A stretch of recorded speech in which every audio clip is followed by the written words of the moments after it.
Walt, who's here also as a guest, who is in the fantastic movie Dogman and Dogman 2, has agreed generously to step in. I turned him to Cookie Dough last night, spending about 2 hours beating a sword routine in them. So you'll see at the end how much time, 2 hours, goes into making what we're going to show you at the end, right?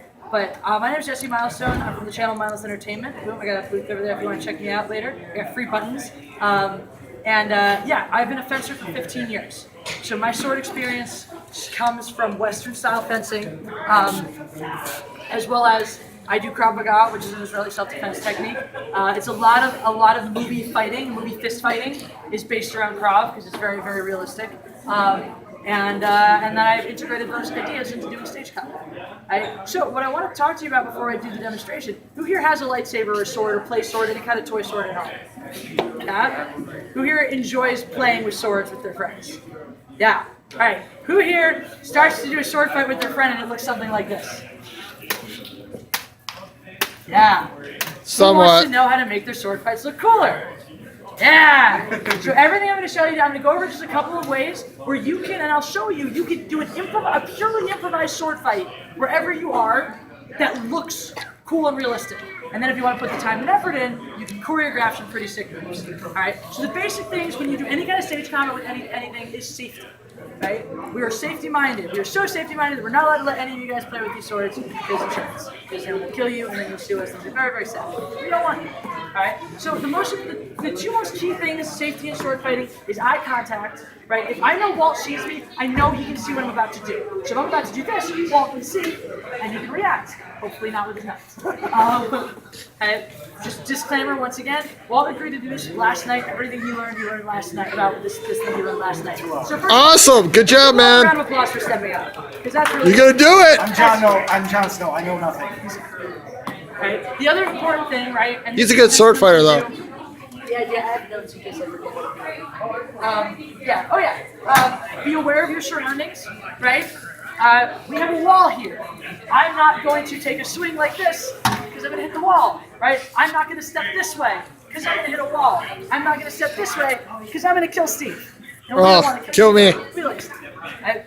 So Thank you. Be aware of my surroundings, right? Personally, I can do a pretty sweet dive and roll. You will not see that because this is a hard floor. I'm not going to dive and roll on this floor. Because Sure you don't want to try it? It's another story. I'm not going to do it on this floor. So be aware of your surroundings. And that's twofold, right? I want to make sure I'm not going to hit anything. I also want to be able to use something. If I know this chair, now I can hop up and fight on the chair, right? And that's cool. That's great too. So be aware of your surroundings because not only is it for safety, but you can utilize it. Every sword fight is better with terrain, right? Right? Right. All right. Some of you. It sounds like a princess.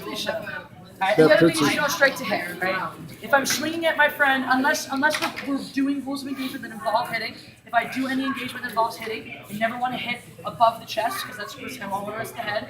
Probably don't want to hit there either, right? He moved quick. And you want to adjust your strikes, right? If I'm fighting for contact, I don't fight the same way that I fight for show or for fun, right? If I'm fighting for fun, I can make big arcing swings, but I'm never going past here. I'm never swinging to hit. If Walt fails at parrying my attack, I'm not going to hit, right? If I'm fighting for a hit, right, I'm not swinging like that. I'm bringing it much in closer, and my hits are going to be that hard, so I'm not killing. Right? But that brings me to the realistic strikes, right? That's the other thing. When I want to strike at somebody, I'm not swinging in the air in front of them or the wall. Yeah, I thought you were supposed to be. In front of them, right? I'm not swinging out here. I'm picking the target. If I'm aiming for Walt's right shoulder, I'm hitting here, right? If I move the blade in, there's contact, right? But I'm not going to move the blade in. But this looks like I'm actually trying to hit him. If he goes to block that strike, it looks like this. It looks like I tried to hit him. That was a good pairing. So that's the beginning of your realistic strikes. And part two of that is you always know who's attacking and who's defending. If we don't know who's attacking and who's defending, we're right back to this. Right? The defender's job is to stop an attack. The attacker's job is to create one. If I'm creating an attack, I'm making a big arcing swing. One, it looks cool. Two, I'm telegraphing. Right? I want my opponent to know where I'm going because I want them. In this case, they're not an opponent. They're my partner. I want to take care of them. Big arcing swing. He knows where I'm going to hit. He can parry it. Yep, like that, right? And the parry, right? The parry, the block. He's just putting his blade into position to stop an attack. Now, if you're choreographing, if you're not choreographing, you don't need numbers. You don't need to know which is what. You know what? Everyone has different 10, right? But you don't need to know that. That's not important. If you and your friends want to choreograph a scene, make some decisions. This parry looks cool. Let's call it 1. Awesome. This parry looks cool. Let's call it 2. And just build whatever parries you want, assign them numbers, right? That way you can choreograph. If you're not choreographing, you don't need to know what number this parry is. You just need to know that's where I'm putting my blade to stop that hit. That's it, right? Same way that my cuts are cutting in a box around his body, same thing with his parries, right? So again, know who's attacking and who's defending. If I'm defending myself, I'm just gonna put my blade in the place to stop the action. I'm gonna build a wall over my head. Build a wall next to this shoulder, next to that shoulder, that leg, right? I can do a sweep action, but that's basically it. I'm just creating a barrier between myself and the target, right? Now I have a cool looking parry. So if Walt attacks me, it doesn't matter where he attacks me, boom. It doesn't look like I'm trying to hit his blade. It looks like I'm trying to stop him from hitting me, right? So there's my realistic strikes, my realistic parries. Yeah, so again, you can add numbers if you need it, not if you want. All right, and now, so you have, those are your basics, right? How am I striking? This is how I'm striking, right? How am I defending? That's how I'm defending. Now, how to make it look cool, right? Number 1, forward. What looks better, a fight here or a fight here? Number 2. I'm gonna answer for you. It's number 2. Right, number 2 looks cool. You're forward, right? Now let's get even deeper. What looks cooler?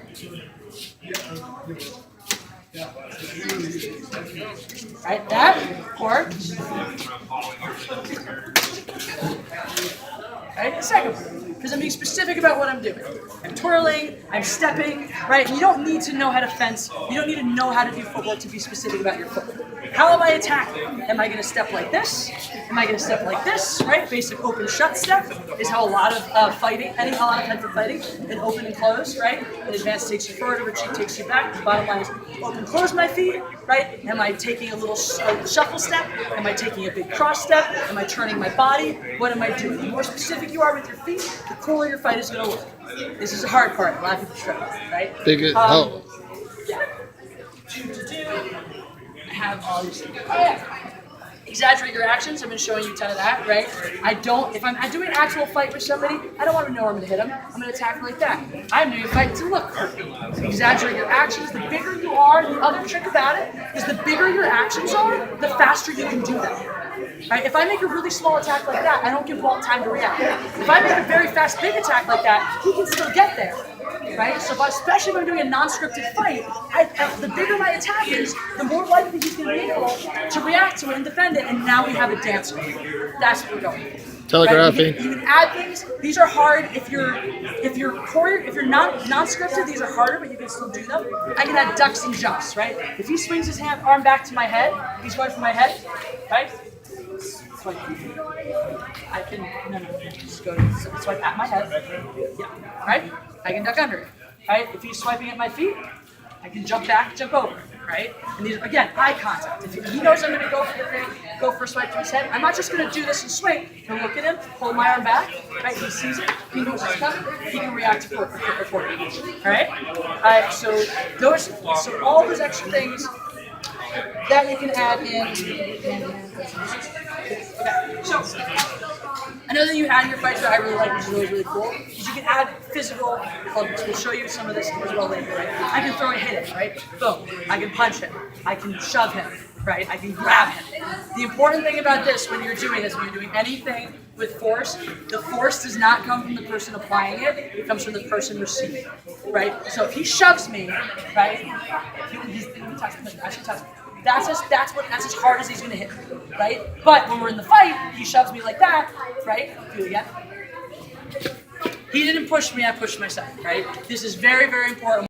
The person who creates the force is the person receiving the action who creates the force. And now we can apply this in a Star Wars fight to using the force itself. He doesn't actually have to push me if we're having a force fight, right? He just has to throw his hand up at me.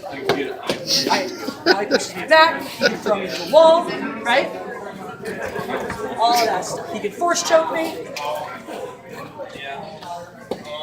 And that's where we get into the fun, the theatrics, the cool stuff, right? But again, I'm doing this all to myself, right? Obviously now he's not doing anything to me. Timing is key on these things, right? Just like the ducking and the jumping, timing is key, right? If he holds his hand up and it takes me a long time to react, You didn't sell Not it. going to be fun, right? If I do it too soon, he starts moving his hand and I do it before he even gets there, right? So all looking cool, it's all about this relationship between you and your partner, watching them and doing these things. So now we get to actually having a fight with each other, right? There's 3 different ways to have a fight with your friends and have it look absolutely awesome. Right? The first one is kind of a nice middle ground between a free-for-all and a choreographed one, is you decided your rules of engagement. So let's say I get to attack 3 times. So Walt knows he has to read my cues and make 3 defenses. Now I might make attacks with the saber, I might make a force action, I might make a physical action, but I'm gonna do 3 attacks.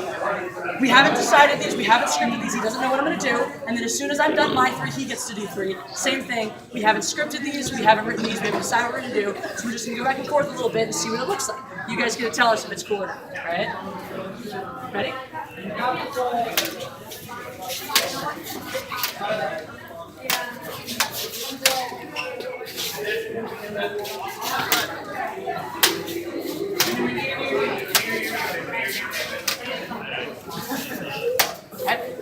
That look alright?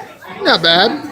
Did it look like we rehearsed it all? A little bit. Yeah? It was improvised. That part was 100% improvised. 0 rehearsal, right? So now with everything I just told you, and again, Walt learned this last night, right? You're all learning it right now. Good job, by the way. So, yeah. Now we also, and this is gonna be most fun, less cool, right? Is I can improvise totally. We don't decide who's attacking, who's defending. We're just gonna fight. And if you have a big space, if you're outdoors, if you have tables, chairs, whatever, terrain, this is where this gets really, really fun. You can use that as you want to. We don't have any rules of engagement. I'm gonna decide to attack you. Cool. Whenever Walt wants to, he can decide he wants to attack you, right?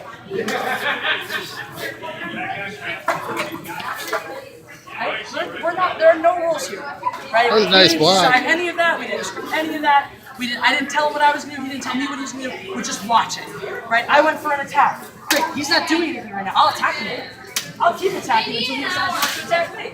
Oh, he wants to attack me now. Great. Great. And I don't need any additional skills. I don't need any additional training to just go out and do that. Right, now if you want to put a little effort, if you want to put a little time, energy, and work into it, right, this was 2 hours last night. Ready? no. All right. Let's bring it out a little bit so we don't so much the wall. All right.